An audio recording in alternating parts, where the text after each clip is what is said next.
welcome back to the American Experiment Podcast. My name is Grace Keating. I'm here with Kathryn Hinderacher and special guest this week, Bill Walsh. I'm a special guest? Thanks for joining us. Welcome, Bill. For this very special New Year's Eve 2024 Happy episode. New Happy New Year. When do we get to go home? Here? What's in here? Just water. Oh, just water. Just coffee. Nothing more fun. not spiked with anything yet. Yet. Right. Yeah. I like mean, it. I don't know. At some point. Whenever I can get out of here. Hopefully people listening to this podcast are already imbibing and getting ready for New Year's Eve parties that they're going to tonight. Hope you guys are all going to have a really fun evening. Mm-hmm. Yeah, and I think we had a different plan for this podcast originally, but I kind of tanked it. Well, I didn't tank it. I just moved it because I think that there's an important topic that everyone's asking about, and it's WTF is going on in the legislature. There's so much going on, and if you are following to some degree, it's all very confusing because there's multiple things going on in the House and the Senate. And so we thought, let's bring Bill in here and give us the full rundown. What is going on? Please. Yeah, we'll have to break this up. Sort of House, Senate. Yeah, House. Okay, there's like the House. There's two things going on in the House, two things going on in the Senate. Yep. So let's start with the House. Okay. What's going on? Big news in the House. One of the candidates running on the DFL side in District 40B in Roseville, it's Roseville and Shoreview is the district. He happened to live in Little Canada and ran for the legislature in Roseville and Shoreview. And long story short, a Ramsey County judge said you are ineligible to serve in the legislature because you do not live in the district that you ran in and subsequently won in. And so there was an election contest lawsuit, and the Republican side prevailed. It was a very, very strong decision by Judge Castro in Ramsey County. He said you cannot present your election certificate to the House and get seated. So he left no ambiguity. There's no way that they could seat this guy. He's not eligible to sit in the legislature because he didn't live in the district. And because you might appeal that, but when you read the ruling, like, wow. It's going to be a very difficult appeal because the fact base is so much against him. They had GoPro cameras. They had tape on the door. They had people surveilling his house in Little Canada, watching him come home every night. I mean, he's just busted. He did not live in the district. Gosh, how do you even argue that? Literally cheating to try to win the seat. So why could they not find anyone who lives there? Or like, why? Is this guy incredible? He's the best. He's on the Roseville School Board, but no, they absolutely could have found somebody different that lived in the district. Right. Yes. Did he just think he was not going to get caught? Like no one was going to look into it? It's insane. Yes. I think you're onto something there, Grace. It's the arrogance. The arrogance of the DFL in the state of Minnesota is like, oh, we can do these things and pretend to live there. I can rent an apartment. I'm going to move there. I'm intending to move there. But we kind of went backwards a little bit in the standard. Back to the norm with the standard forever was you have to physically reside in the district where you run. That got a little, court decisions have kind of weakened that over the years, but Judge Castro went back and used that language. Physically reside in the district. He certainly didn't. How do you weaken that? You don't physically reside in the district? They changed the standard in 2002. We could do a whole show on it where there were several Democrats after the 2000 redistricting that did not live in their districts. We totally proved it like this guy. And they changed the standard. Said, well, you have to intend to reside. So one of them, for instance, got his fishing license changed, to the new address. Sure. And that was considered enough. Yeah, that was enough. You're gonna move there. You intending to reside there. So yeah, they weakened the standard, but it's kind of back. So the good news there, a lot of hope. I think that this judge was able to do that in Ramsey County. So the losing candidate in this case, that lost the lawsuit, issued a statement. Kind of an absurd statement, and said basically his message was, I'm not going to appeal the lawsuit, which is fine. Thank you for telling us you're not going to appeal. We can move on with the but he said, I resign from my seat. My seat. He used the language, my seat. He never had the seat. No. I got a hand up in the back. He was never in the seat. You're exactly right. He didn't have the seat. So, but that letter allowed, in Governor Walz's mind, to issue a writ of special election to replace him. Oh my gosh! Now the law is very clear. We could go chapter and verse, but you have to have a vacancy before the governor can issue a writ of special election and replace him. And there's very specific about how vacancies occur, including in an election contest. In the event of an election contest, which is a specific kind of lawsuit after an election to challenge it, when the person fails to show up at the session and present their election certificate, the vacancy would be occurring. Very specifically in there. But Walz, just because he said he resigned, they said, he said, I'm going to call called a special election. They went to Secretary Simon, the chief election officer in the state, and he said, well, it's an imminent vacancy. And everybody in the There's an intent to vacate. Where's the word imminent in the statute? It's not for an imminent vacancy. It's for a vacancy.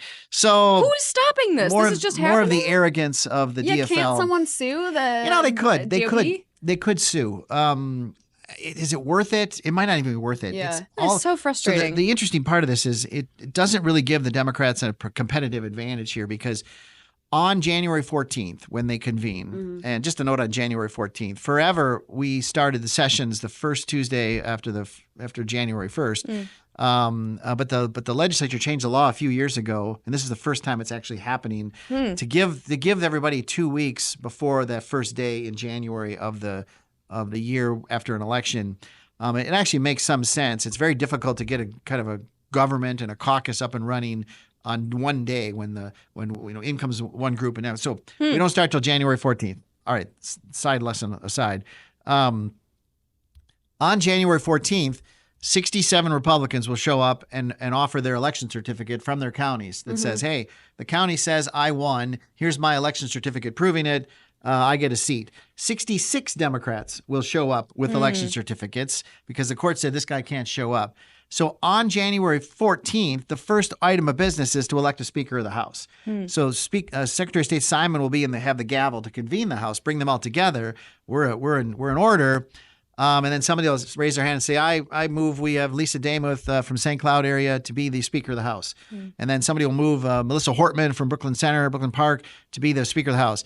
And there'll be a vote. Lisa Damuth will win 67 to 66. She will become the Speaker of the House. This is very, very important. On January 14th. She gets to set the agenda. She gets to set the schedule. She appoints the committees, the committee structure. She controls the House. Wow. Now, the important thing to remember through all of this is it takes 68 votes to pass a bill. So just because you can elect a speaker with 67 votes, you can adjourn with 67 votes, you can table a bill with 67 votes, but the Constitution doesn't allow a bill to pass unless 68 people vote for it.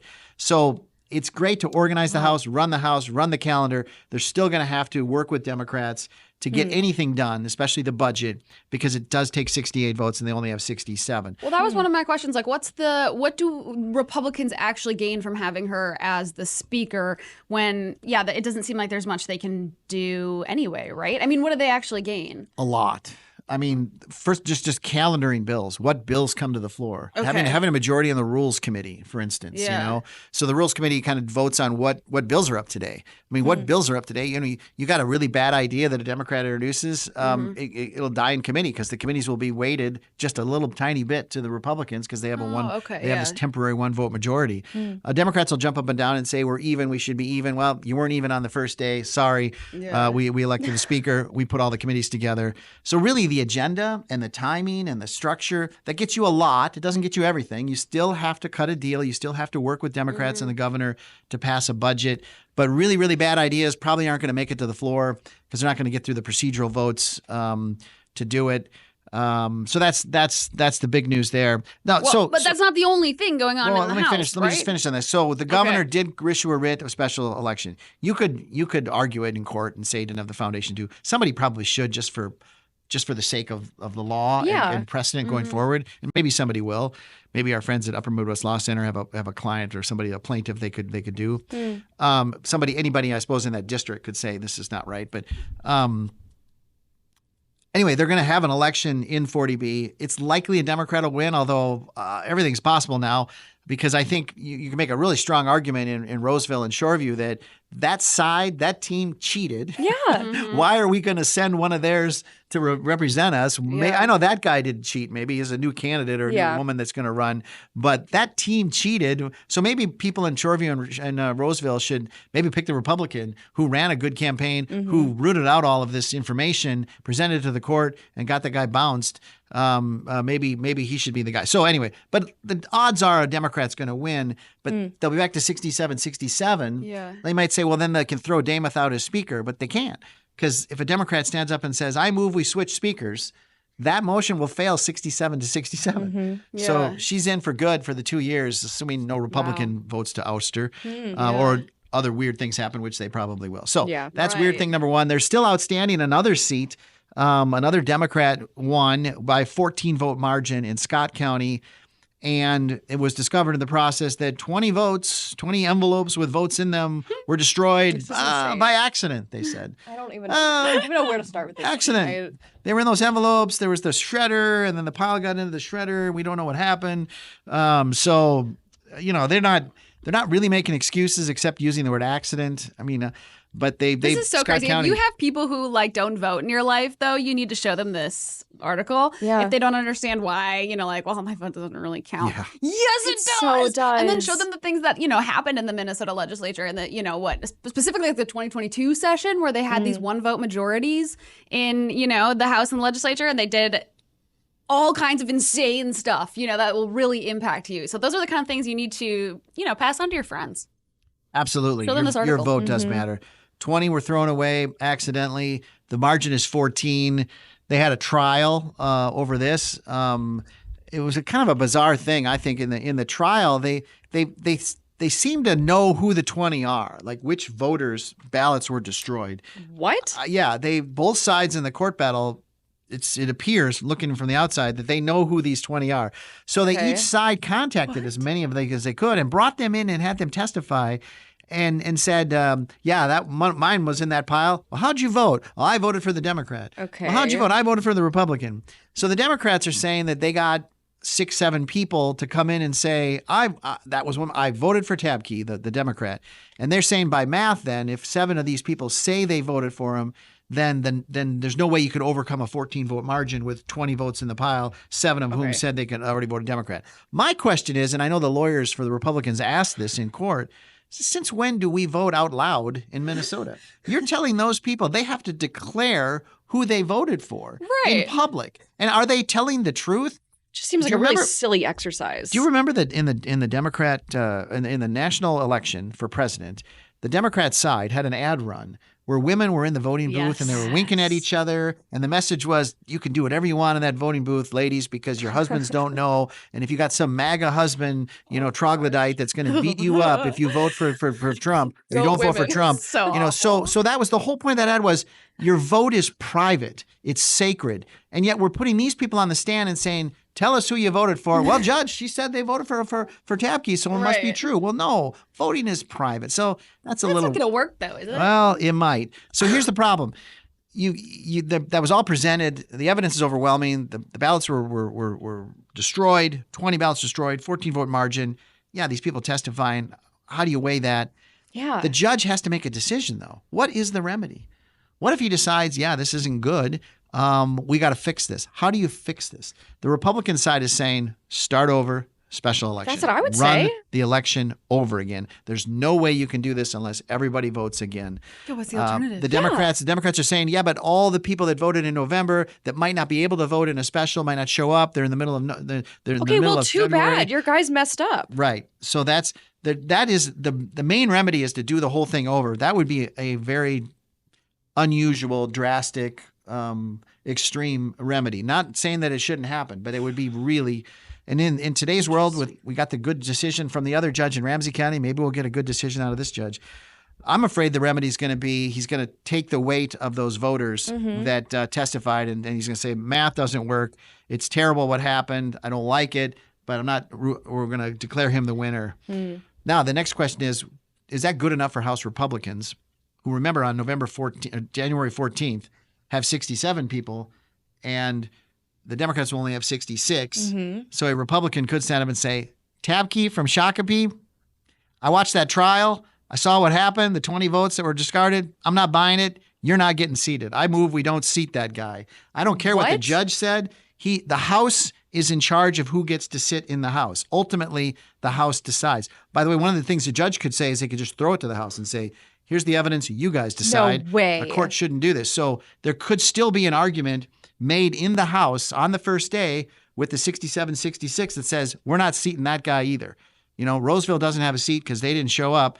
And that guy showed up with a court decision. It's pretty weak. We say no, he's not getting seated. It happened before? Yes. If you're a Republican, would you want that? I mean, if this is a district where the Democrat most likely won, it was super close. Nope. Well, okay, sorry. Wouldn't you think possibly that's a better alternative than going through a whole special election again, where you don't know if your people are going to show up for the special election? Oh, I see what you're saying. I'm confused. You're saying because don't we seat know them? we're going to have the 67, 66 majority. Yep. We don't know what would happen in a special election.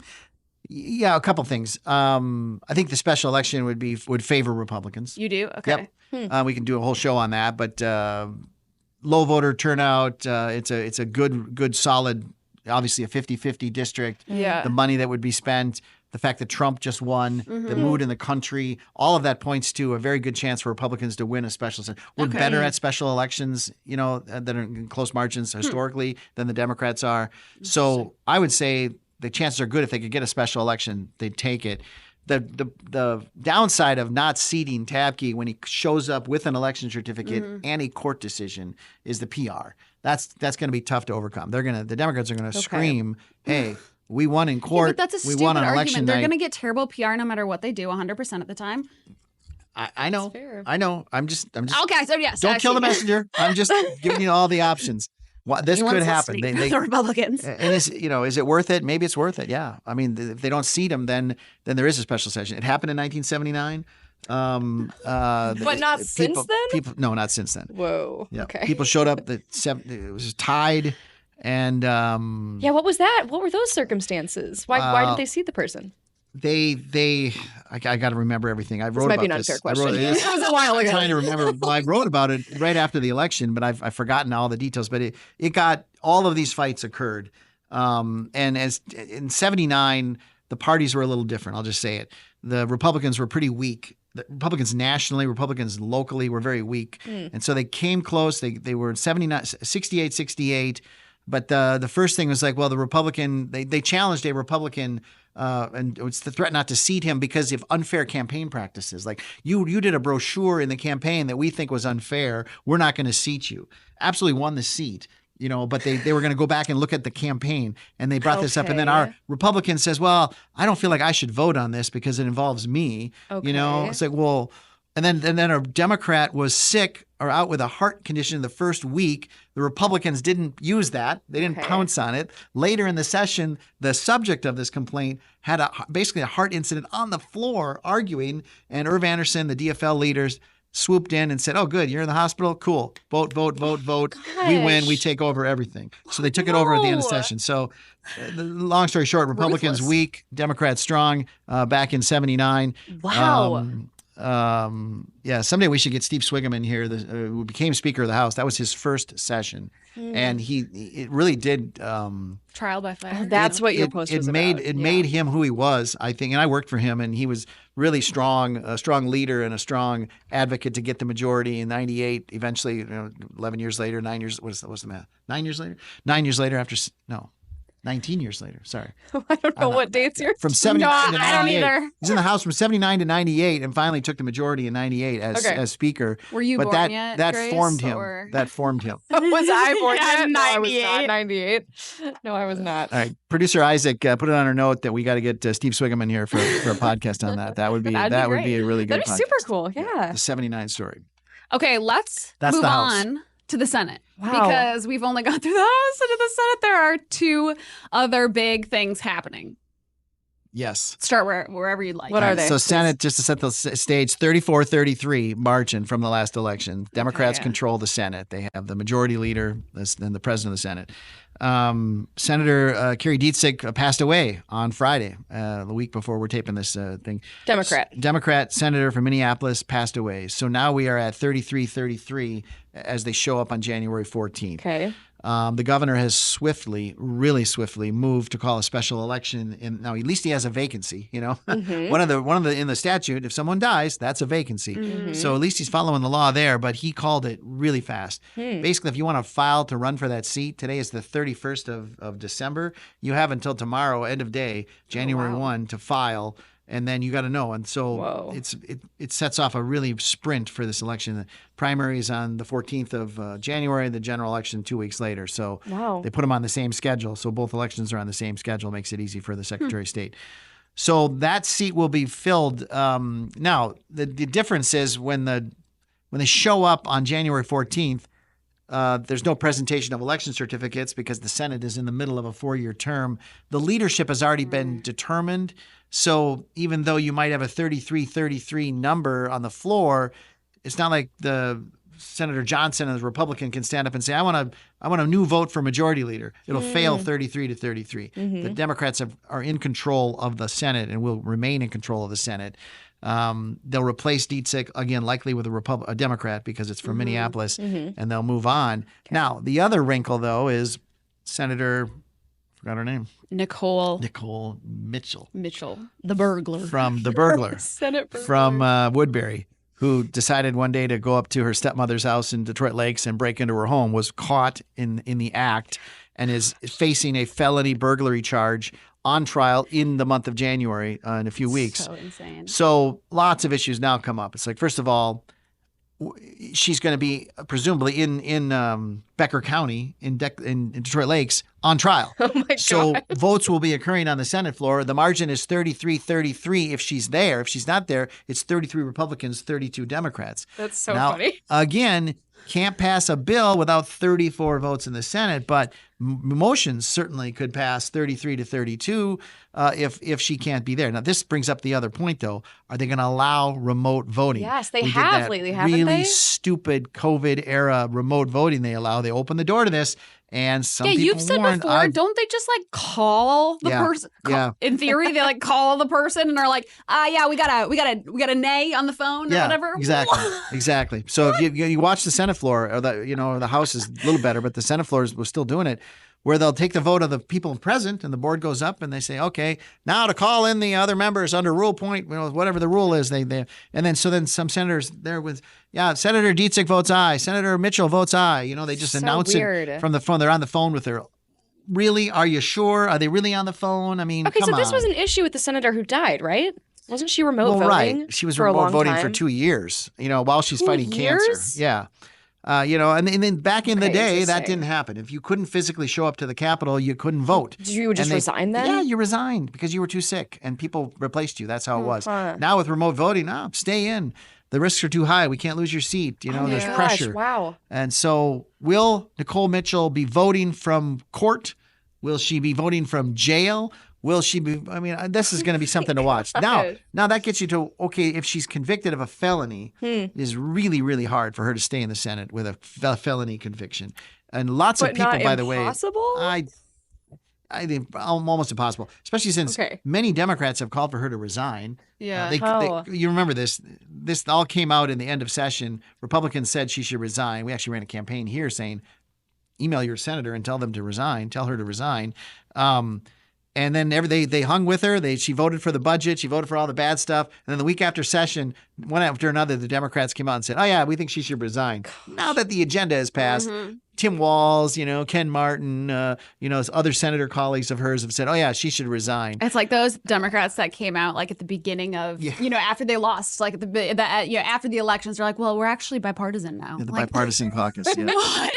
Since when? So will she be able to survive a felony conviction? With all these people calling for her to resign, I think if she doesn't do it on her own, or if the Senate doesn't remove her, then you could recall her using the recall process in her district, which is a process of you have to get a court to say she can be recalled, which she absolutely meets the standard for that because she's been convicted of a felony.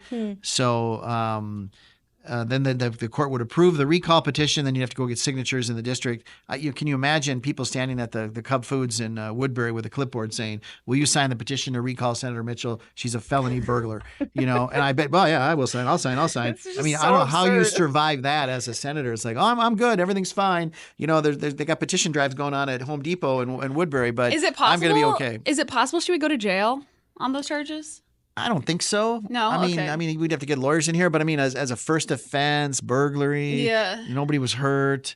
It's a fine, and it's I don't think jail time would be on the table. But then if she gets the felony, it's just up to her to resign, though, right? For the most part, or the people do the recall. There's no automatic. I don't know if it's automatic or not. As I sit here, I don't think it's automatic. Yeah, but it's just it's untenable to have a felony conviction and be in the House or be in the Senate. So then now you could be 33, 32 for a while until the Dietzig seat is replaced. And then there'll have to be another special election in Woodbury and Maplewood to replace Mitchell. So lots of excitement coming into the session. They also have to pass a budget. They can't not pass a budget. So there's going to have to be some work done. If you had a governor that had any kind of, I don't know, what's the word? If you had anybody besides Tim Walz who could actually come in with some demeanor and say, yeah, let's work together, but he's got nothing. He's not able to do it himself. It's not who he is. He's a partisan hack. And then nobody respects him at the Capitol, especially Republicans. So that's going to be very difficult. Unless he changes, it's going to be a very difficult session. Well, I did want to touch on the one other thing that has kind of come out about Tim Walz and Peggy Flanagan. Did you see this, Grace? No. Okay, this is Star Tribune article first. I think Axios had it too. Walz-Flanagan partnership on ice since governor's failed vice presidential bid. Multiple sources who spoke on condition of anonymity said the Walz team was not pleased with steps Flanagan had taken to assume the governorship. So basically, like, while he was out, the allegation is while he was out campaigning, Flanagan, even though she was supporting him completely, would go to his, rallies and introduce him and everything, was doing too much to, get ready to potentially be the governor should him and Kamala Harris win. And there was also an allegation in here that maybe she'd used campaign funds when she wasn't supposed to, even though, like, she's part of the campaign, no? Like, it's the Walz-Flanagan campaign. So I don't know, like, why that wouldn't be at her discretion. But it's very interesting. And, you have to wonder if any of this is true, if he's trying to send her a message. A lot of people have noted that she's been kicked off of a lot of his, like, fundraiser invites and things like that. Really? And been replaced with Gwen. His wife has now been joining him at most everything. I don't think they've been seen together in a while. So very interesting. Do you have any insights? So you might say that the Walzes are turning the page from Flanagan? It could be turning. I believe it's turning the page. Turning the page. Turning the page. Turn the page. Yeah, their cringe content keeps coming out. Did you see the box video? Yes, I did. I don't know. I don't know what's going on there. That's Anyway. hilarious. Box could be the phone is a metaphor for Flanagan, and they need to throw the box away. They need to throw the box away. Has anyone? Do you For think the this next is term. actually possible that he would run again? Because when's he's running in 2 years? Yep. Again, you think it's possible he would run without Flanagan? Yes, it's been done before. Want to go back to the history lesson? Brief history lesson. 1994. Arnie Carlson running for re-election, Republican, moderate Republican, raised taxes, pro-choice. Facing lots of pressure on the right in his party in a primary, looking like he's going to have a big primary challenge because they're not going to endorse him. And so coming into that, he picked a different lieutenant governor, I think, to strengthen his conservative credentials heading into that 1994 election. He dumped Jonelle Deerstead, who was the mayor of Red Wing, a former mayor of Red Wing, and then lieutenant governor, who he ran with the first time, and then replaced her with Senator Joanne Benson from St. Cloud, a pro-life Republican conservative senator. To avoid getting primaried. Well, yeah, he still got primaried, but he won his primary. Okay. So there's precedent for that in a real political way.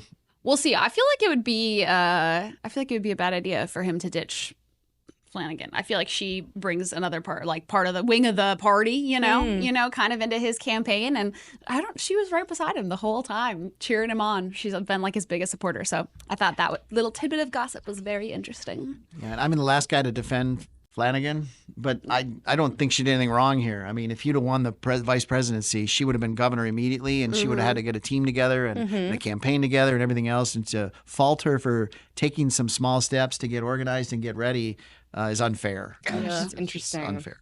So, Feels petty. I defended Peggy Flanagan. If that was on your 2024 bingo card, you made it in there just in time. My New Year's resolution for 2025 is I will never defend Peggy Flanagan again.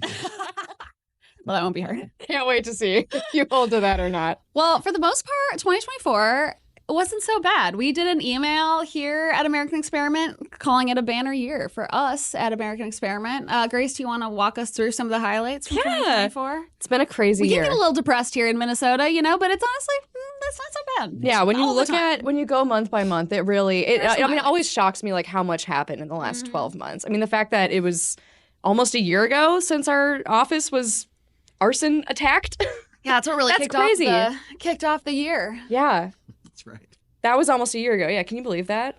What was your both of you your experience working remote for those few months? I hated working remote. Yeah, it I'm was terrible awful. at it. Yeah. I didn't like it. But, we had our little meetings and the little comms team meetings in Bloomington at the Caribou We did. on Mondays, Yeah. and that helped. And that meeting grew. Other people joined because they wanted, I think, to be around other people. Yeah. But no, I'm not a remote guy. I Yeah. hated it the first time. I didn't like it this time. I just remember finding out, I think my mom called me maybe and was like, do you know anything about this? And I was like, what are you talking about? And she's like, I don't know, like your dad got a weird call, from Peter that maybe there was a fire in the office or something. Right. Like, how did you guys find out about it? Yeah, exactly. I was driving back from North Dakota, actually, and I got a text from one of our colleagues that said, Because it was the weekend, hear about the right? fire. Yep. Yeah. Our office burned. And my thought was popcorn in the microwave. Yes. Well, yeah, obviously, yeah. Smoke Oh, a everywhere. fire. Oh, fire in the microwave. Yeah. Wait a minute. No. When somebody broke in and intentionally arson burned our building, our office down, and other offices in that building. Wow, crazy. Yeah. We for so long just didn't know anything. I feel like we didn't really know what was going on. I drove over there and I was like, what in the world? And most of the damage was, internal. You can see there's horrible pictures. So we didn't get to go in for a little bit. Yeah. It was just blocked few days. off. And then Yeah. we finally got to go in with the hard hats and the gloves and the masks. Recover some and of our recover stuff. some Yeah. stuff. Yeah. I got Take my some Chick-fil-A pictures. sandwich out of the fridge. It was still That's good. Nasty. You did Did not you eat it. You're such a actually do liar. that? That's disgusting. You bet. Did you eat it? No, I don't. days. I don't remember. Days before we could get in there. You probably ate it. That's horrifying. Okay. Yeah, I remember like waking up. It was like really late Sunday night or really early Monday morning, and it was such a simple email from either John or Peter, and it was saying like don't come into work today, basically, Yeah. because we can't get into the building. There's been a fire, or whatever. And I think it was pretty quickly that we found out about this was intentionally set. Like I was Right. surprised by how quickly they told us that. Well, I think that what they told, because they didn't deem it an arson right away, but Yeah. what they said was that there was 3 separate fires started. Right. So I think, sounds like probably an arson. And now we know, of course, for sure the FBI has confirmed that was the case, but I think it was pretty clear from the beginning. So yeah, that was an interesting way to kick off 2024. Yeah, and a question we get a lot is that did they catch anybody? And they did not catch anybody. They took it very seriously. They investigated, but there were no evidence left behind, which happens in arsons. It gets burned, and no cell phone use coming into the building. And no cameras, really lousy cameras in that parking lot and everything. So nobody. They got away with it basically. And we've Yeah. moved on, and we've moved to a new office, and that's what this beautiful studio we're in is Yeah. a result of that. So Yeah. that was January. Yeah, it was So we January. fully recovered, which is good. Didn't Yeah. take us too long. I don't think I'm going to hit every item on this list. I do No. want to point out in February, Martha put out her ticking time bomb report on Minnesota's welfare spending. And it's worth mentioning that like everything she wrote about in February is coming true right Yeah. now. And it's finally being acknowledged in Minnesota. And this is why you guys should listen to us because we're right when we talk Not about this necessarily stuff. like me, but like some of the That's why you other should listen to people Martha. here. Yeah. There was a slide in the governor's budget announcement that looked just like a slide from Martha's report months ago Yeah. about the growth in human services spending. Yeah. Exactly. Yep. It's frightening. And again, you're saying like they have to pass a budget this year. I mean, this is going to be one of the biggest issues of 2025, I think, isn't it? Yep. Yeah. How to cut the budget, how to slow the growth. It's all in that report, in that Yeah. time report. Yes. Yeah. No sanctuary state. We helped kill that. If you want to think about good things that did happen, that didn't happen. Yeah, that's Sanctuary also state bill. like fun fact, like my favorite campaign graphic we've ever done. Isaac, I don't know Yeah, if you that can throw was it on the good. board for people watching on YouTube. But someone sent us photos from the border, and I think it was it Arizona, Yeah. and it's It's from an I mean, Arizona there's like congressional office. like a trampled passport. I think there was someone's driver's license down there. So interesting. Yeah. Favorite campaign graphic. Yeah, wait, those weren't like stock images. Those were not something? stock images. Those Yeah. are Sent those from to a us? big friend of the center and big friend of the podcast, Kevin Knight, sent those from Arizona. I said, can you get me real pictures from the border? And those are real pictures from the Oh my border. gosh. It's so cool. Okay. And then let's see. June, we had Naftali Bennett for our annual dinner speaker, which was, wow, like probably the highest security event I've ever attended. That was Yeah. insane. I mean, it was protested, picked Yeah. up by several news outlets. That was a really, really cool evening. It was Yeah, and crazy. producer Isaac's first day on the job, and we sent him out to interview protesters. Poor And, Isaac was just and thrown he's to the out wolves there. that day. He's out there asking him, "What does from the river to the sea mean?" And they had no good answer. And we made some funny videos based on that. So go look those up. They're on the website. On YouTube, yeah. Yeah, isn't one of the girls like, I don't know geography. All right. Quotes from that. Yeah. It's so funny. He got some very good footage. But yeah, it was insane security. I mean, it was crazy. It was necessary, unfortunately. They had a lot of experience with that same crowd of protesters, the same group of people, essentially, and they knew what to do. You know, the Minneapolis Police Department, the people we hired, that they knew what to do. So it was great, but it was an awesome event. Yeah, very serious speech from a former Israeli prime minister who may well be another prime minister when this whole war is done and Netanyahu moves aside. He could be in line to go back. So really a serious guy, really very interesting. Super interesting. He was so nice, too, on a personal note. He was really nice. He spoke to a group of students for quite a while, which was above and beyond what we had, arranged for a picture with some students. He gave them a personal speech. So yeah, really good guy. Kathryn, I did want to ask you, because you've been to so many events here at the center over the years. I was wondering, who was the best, world leader-esque, or even just politician speaker that you've seen at one of our events? Your favorite? I loved, probably speaker-wise, he's not a world leader, but in 2018 we had Tucker Carlson. You were there too. He is such a good speaker, and then to find out afterward he had no notes. Yep. No notes. He had no notes, and he was like, Oh my Lord. he's just a really, really gifted, talented speaker. So I think watching him it's just, you get kind of enamored. He really is good at storytelling, speaking, things like that. I think all of the people we've had, though, have done a really good job. And in recent years, at least, I've really enjoyed them. I love Molly Hemingway. I think she's wonderful. So that was also She was cool. Personal, but I think she's great.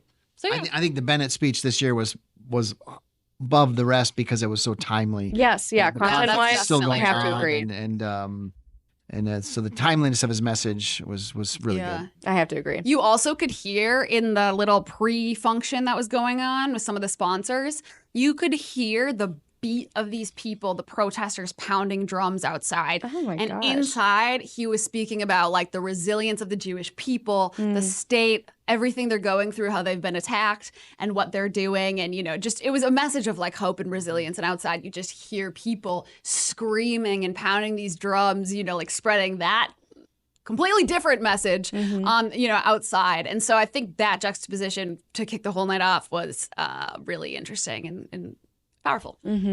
Fast forward just a couple months, Tim Walz over the summer was announced as the Democrats' vice presidential nominee. That was a really fun time because for a few weeks, people were kind of predicting it, and we were at the center, I think, we're predicting it and writing about his abominable record, I would say. Yeah. That was really, and then he's announced, and all of a sudden our work is on, Shapiro and Fox News everywhere, crazy. and that was a really exciting time.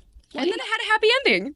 He wasn't expected. Well, yeah, exactly. I mean, it just so interesting because I think a lot of us here were like, there's no way he gets picked. Yeah, yeah. We know who he is. We, of course, know Tim Walz. Us in Minnesota know Tim Walz. But on a national level, is he of that caliber? He's going to be the next vice president? I think we were skeptical. And so when it happened, it was like, Turns out, no. Holy cow. Yeah, thank God we were ready. Holy cow, was yeah. the sentiment. Yeah. Yeah.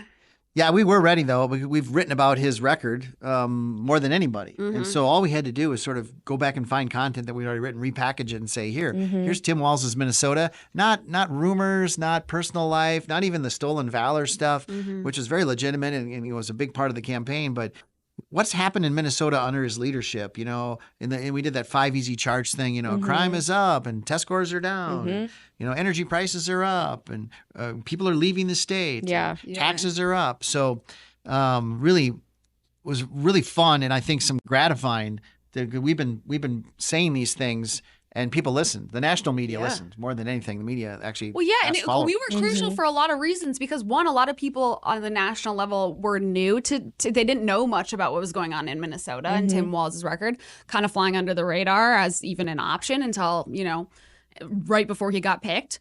So we were able to provide a lot of context about, what has happened in Minnesota under his leadership. In addition to that, our local media in Minnesota, I should say, our, legacy media is pretty crappy. They don't cover what people should actually know who live here when it comes to issues of, public policy. They're really bad at covering those things. And so national media was like, we need information. And they couldn't find it at a lot of the places you maybe would think of as the leaders of the legacy media in Minnesota. So we were able to step up and provide a lot of, national outlets with that information, which is a good opportunity for us, but also really shines a light on how you need to be careful about where you get your news. Because I think some of those places are skipping a lot of the crucial information that Minnesotans need to know. That's very true. That fall, then we had Chris Rufo as our fall briefing speaker, another really good speaker and really timely content. And then we ran our annual opt-out campaign, encouraging teachers to leave Education Minnesota. And I think that's worth mentioning because, again, we just got new numbers. Revenue's down, membership's down over, what was it, like an 8-year period, something like that. Really exciting. And nice to see that work paying off. Kathryn's been saying that for years now. That's a pretty recent post on our website from Kathryn Wigfall. Really good stuff. Yeah. Let's see. We put on our famous rigged election integrity events where Bill and Bill were running around sticking things on walls. Oh my gosh, amazing. Showing us about Velcro. Yeah, Velcro. Fun with Velcro. The election process. Probably my favorite event format we've We were ever just done. sick That of was doing pretty PowerPoints. cool. Yeah. So we decided to bring our own stage and our own. There was a lot of good feedback. I would say everyone was pretty skeptical in the office of the Velcro board. I just don't have the vision that we. The execution was in doubt Yes, for many days, as Yeah. I recall. But But it turned out to be Isaac really and I great. pulled it off. yeah, Isaac well did done. graphics and then. Well done. Yeah. And that was once again crucial information Minnesotans needed to know that they weren't getting necessarily elsewhere. Yeah. And Election then integrity. finally, probably my favorite event of the year, we awarded the 6th annual Golden Turkey to the state flag and seal. That was briefly our closest race ever. I mean, I think it was like a 0.1% gap between flag and seal and was it Walz's DEI Yeah. staff, 175 or something like that. And then all of a sudden, flag and seal just pulled way ahead. People don't like the new flag. No, they don't. I learned that. like I learned it. that this No. fall. And they don't like that we spend a lot of money on it in the state. And so it won the Golden Turkey. As it should, yeah. And Golden Turkey just continues to grow thousands of votes, way more votes than we've ever had before. So Yeah, that's true. Can't wait. And nominations are always open for Golden Turkey. I mean, they officially open in October, but keep your eyes out for the best, dumbest, silliest, wasteful spending in the state. It can be state spending. It can be local spending, government spending. So send us your way. And now on a federal level, we got the Doge Bros coming in. So it'll be interesting to see what they do as well, kind of Golden Turkey-esque on another level. Yeah, that pretty much wraps up the year. You guys, any final thoughts on 2024? Happy New Year. Happy New Year. You guys got big plans? You mean like for tonight? For tonight, yeah. You watching the ball drop? No. I don't think I will. I'll probably be asleep. Really? I just don't care about That's the like ball the drop. thing. I'll do something fun, but Yeah, I guess. have some champagne. I have a lot of champagne bottles right now, so blow one of those. I'm going to a party where there's going to be a guy playing Irish pub songs. And Oh my gosh, who is that? Yeah, so some guy will be doing that. Oh my gosh, some guy? Who? Was he like with a band maybe? Yeah, like a really If you famous remember band? the band Four Leaf Clover back in the day, the leader of that band. Sure, I'm certainly familiar. I'm sure many of our followers, fondly remember. Well, Sign that up. sounds great. Sign That up sounds quick. great. You don't want to talk any more about your performance? All right. Well, maybe one day he'll do another public performance for fans of American Experiment, and you can hear the famous Irish band for themselves. But until then, happy 2025, everyone. We'll see you in the new year. Bye-bye.